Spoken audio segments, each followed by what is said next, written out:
Je suis là aujourd'hui pour présenter justement le livre qui s'intitule 453, le combat d'une vie du professeur Shafir Cheraivi.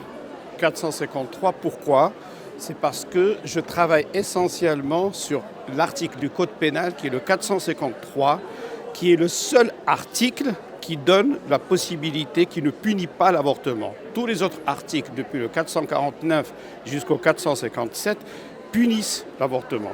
Celui-ci, c'est celui qui ne punit pas l'avortement et qui dit l'avortement n'est pas puni lorsqu'il vise à sauvegarder la vie ou la santé de la femme. Et là, je voudrais que cet article soit amendé pour qu'on dise que la santé, quand la santé telle qu'elle est définie par l'OMS, la santé physique, psychologique et sociale est menacée, à ce moment-là, on est en droit de pratiquer un avortement. Cela veut dire qu'on voudrait que ça soit beaucoup plus large, parce qu'au fait, le combat pour la légalisation de l'avortement au Maroc, c'est pour préserver la santé de la femme, parce que toutes celles qui vont faire un avortement qui est non médicalisé et qui n'est pas dans les règles de l'art de la médecine, ce sont des avortements à risque, ce sont des avortements clandestins qui peuvent faire courir. Alors, ce livre a été coécrit avec Madame Charqi, Karima Charqi, avec qui nous avons fait au fait un entretien pendant quelques mois.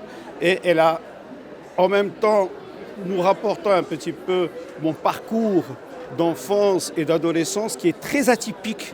Même étant professeur, j'ai dû avoir fait beaucoup de folies dans ma vie et donc j'en raconte. Je n'ai pas honte de le dire et c'est un message d'ailleurs que je voudrais faire passer aux jeunes et aussi aux parents. Aux jeunes, pour leur dire que tout compte fait, au moment où il peut y avoir un déclic, moi il y a eu le déclic vers 15-16 ans, mais avant j'étais vraiment un cancre, je le dis.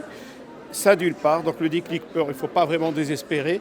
Et aussi pour les parents, pourquoi j'étais cancre, pourquoi j'étais pas bien, j'étais mauvais élève jusqu'à 15 ans, c'est parce que justement le lycée dans lequel j'étais ne correspondait pas à ce que je voulais. Et donc j'étais vraiment très très mal dans l'ambiance dans laquelle j'étais.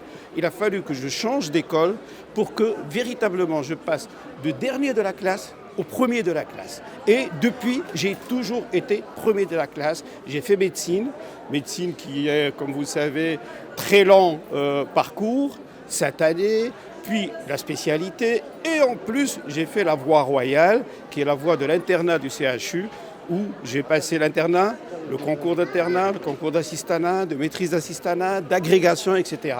Donc finalement, il y a eu, heureusement qu'il y a eu ce déclic. Donc c'est ce que j'essaye d'expliquer dans ce livre avec ma collègue Karima Charqi.